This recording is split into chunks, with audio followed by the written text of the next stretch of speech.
Hello and welcome to another ASC production. This collection of stories comes from a Reddit user, 360-55512, posted starting about 5 years ago. I love these stories and save them, and have decided to do an audio recording of them. I hope you enjoy these stories as much as I do. The Warning Light. I'm sitting at my desk on a rainy Thursday when my phone rings. It's one of our sales staff, who I shall call Lady Applebee's, aka LA, since that was apparently the only place she ever ate. Service, this is 360-55512, LA. Hi, what's the service bay look like right now? Me. Packed, what's up? Lady Appleby. You know that white Jetta wagon? I've got a buyer ready to take it away. But it's got a warning light. I know the schedule's full, but would you have a tech look at it, please? Me. Alright, since you asked so nicely, I'll have one of the techs get on it right now. Lady Appleby. Thank you, thank you, thank you, thank you. This is such a huge favor. You guys are the best. She was right.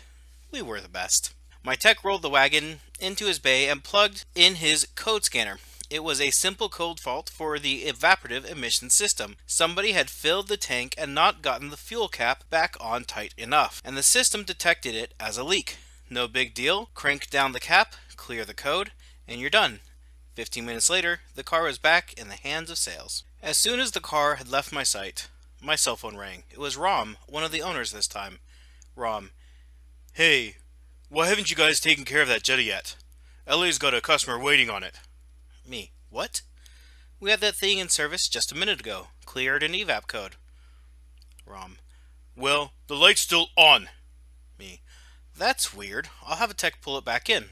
The tech rolled the wagon back into his bay. This time it was an EGR code, not at all uncommon on these engines. We had the part in stock, and he swapped it out and sent it back to sales. My cell rang. It was Rom again. Rom. What the hell are you idiots doing over there? That Jetta still has a check engine light! Me. What?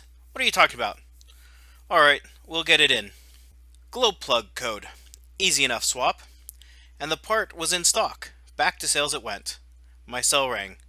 It was Rom, yet a third time. Only now he was shouting, Get Colossal Redneck on the line now! Colossal Redneck, aka CR, was my immediate supervisor, and technically the top authority in the service department. He was a lazy piece of trash, but he was good with cars, and you could typically count on the bed of his spray-painted Chevy pickup having enough empty beer cans in it to pay for lunch. I briefly contemplated asking Rom why he called my cell when he could have called CR's extension directly, but that kind of interrogation didn't go over well even on the most calm of days. So I pitched my giant brick of a phone to Jabba the Hutt in the office next door. CR relayed the news to me. Both Rom and LA's customer were furious about what was going on, and were fairly convinced we were incompetent. We had one last try to fix it, or there would be unspecified consequences. Being that this was Rom we're talking about here, the consequences would likely just be him shouting impolitely for about a quarter hour. So it's not like it was that much of a threat, but still, nobody likes to see their technicians criticized by the boss. We rolled it back in one more time, yet another code, yet another part swap, and back it went. Only this time, the light came back on immediately. The tech cleared it and it reappeared. Something serious was up with this car. I called the other customers scheduled for the tech in question and told them that they wouldn't be getting their cars that evening, in order to clear up some time for him to work on it. For a couple, I assuaged their wailing by buying them cheap rental cars for the night. After all, the sales department was by far our biggest customer, and captive audience or no, we did like to keep them happy, and I had some discretionary money to burn for the month. LA sent her customers home for the afternoon and promised we would patch the car up overnight and deliver it in the morning, assuring them that our service technicians were fantastic and that the car would be as good as new. The looks on their faces were not pleased, but they had already signed the paperwork on the car and they were stuck with it, as there are no lemon laws on used cars in my part of the world.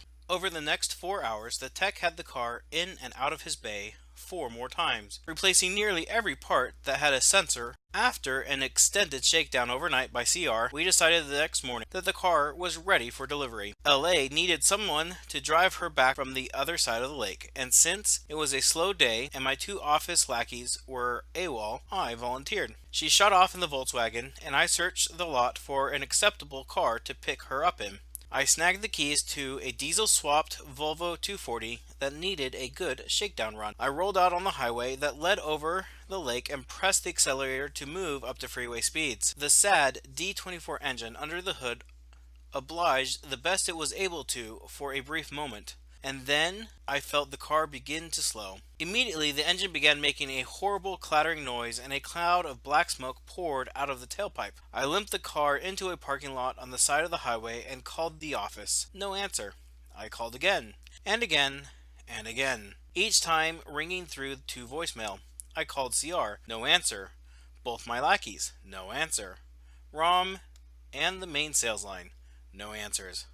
Finally, I called Lady Appleby's cell phone to let her know that I would be late in retrieving her. Yet again, no answer. So I left a voicemail explaining what was going on and shot her a text message to boot. At this point, I had been sitting in the parking lot for nearly half an hour trying to call everyone in the office to no avail. Lady Appleby was, no doubt, nearly at the customer's house, and soon would be sitting awkwardly in the customer's living room waiting for her ride to appear, a ride that was not going to come anytime soon. I gave up and started walking to the bus stop on the other side of the highway, and caught the next bus back to the office. Upon arrival, I greeted the shocked face of CR and explained to him that there was a dead 240 in a parking lot off the highway, and to send one of the lackeys out with the flatbed to retrieve it. CR: why didn't you call? We could've come got you. Me: I did, dude.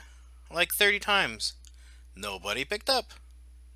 CR: oh, well, it's your job to answer the phones. Me: yeah. I wasn't exactly here.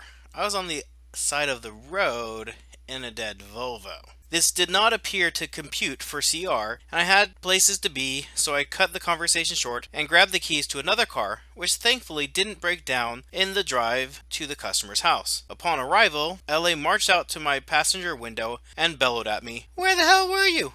I was here for 2 hours with these people. I called and left you a voicemail and a text. I was in that gray 240, broke down and had to swap cars." Against all logic, LA immediately marched back to the door, where the customers were now standing observing the commotion on their curb. She explained that the delay was not her fault, and it was just because service doesn't know how to fix a damn car to save their lives.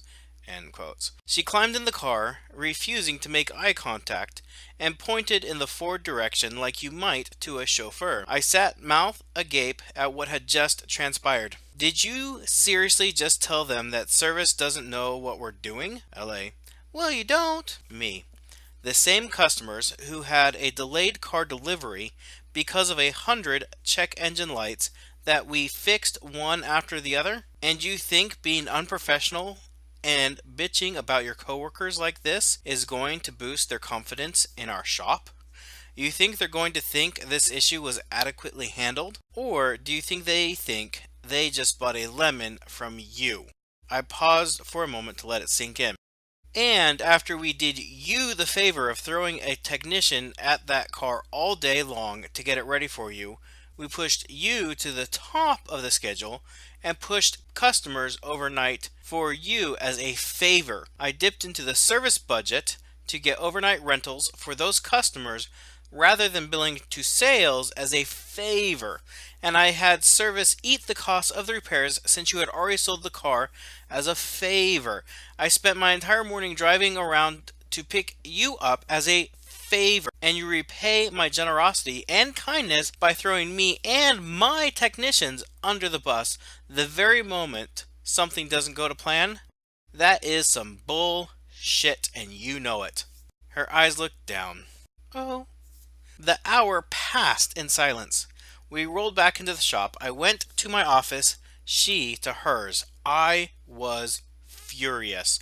Rather than being nice and eating the cost as I had initially planned, I billed sales $1,500 for our work on that car, $400 for 4 hours of the technician's time, about $600 in parts, $200 to cover the rental cars for the customers we pushed back, and just for good measure, another $300 to cover the 3 hours I spent screwing around trying to pick her up. In the end, this meant that the sale of the white Jetta was a loss, and 20% of that loss came directly out of her monthly commission check. We never heard another word about the white Jetta. We never did another favor for Lady Appleby again.